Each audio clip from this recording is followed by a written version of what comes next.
Hi friends, last 1 week నుంచి ప్రకాశం బ్యారేజ్లో ఇరుక్కున్న బోట్లను రిమూవ్ చేయడానికి వైజాగ్ నుంచి స్కూపర్ డైవింగ్ టీం వచ్చారని చెప్పాను కదండి.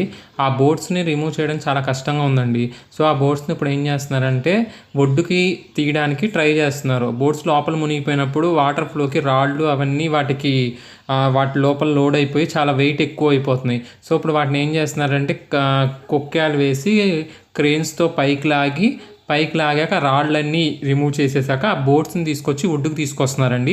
చూసారండి, అంత పెద్ద పెద్ద బోట్స్ తెచ్చుకుని వాళ్ళు ఆ బోట్స్లో వచ్చి ఈ బోట్స్ని కట్ చేసిన పీసెస్ని ఆ బోట్స్లో పెట్టుకుని ఒడ్డుకు తీసుకొస్తున్నారు. సో ఒక బోట్ అయితే కంప్లీట్గా కట్ చేశారండి. సో అక్కడ చూసారా, వాటర్లో మనకి ఇంకో బోట్ కనిపిస్తుంది. ఇప్పుడు ఆ బోట్ని పైకి లాగి ఒడ్డుకు తీసుకొచ్చి కట్ చేద్దాం అనుకుంటున్నారండి. ఎందుకంటే నీళ్ళలో ఉండాలని కట్ చేయాలని చాలా కష్టం కదా, అదేమో కట్ అవ్వట్లేదు. ప్లస్ ఆ టీం వాళ్ళందరూ వాటర్లో ఎంతసేపు అని ఉంటారు, కష్టం కదా. సో చూద్దాం ఇంకెప్పటికీ ఎన్ని రోజులు పడుతుంది బోట్స్ రిమూవ్ చేయడానికి. ఆ బోట్స్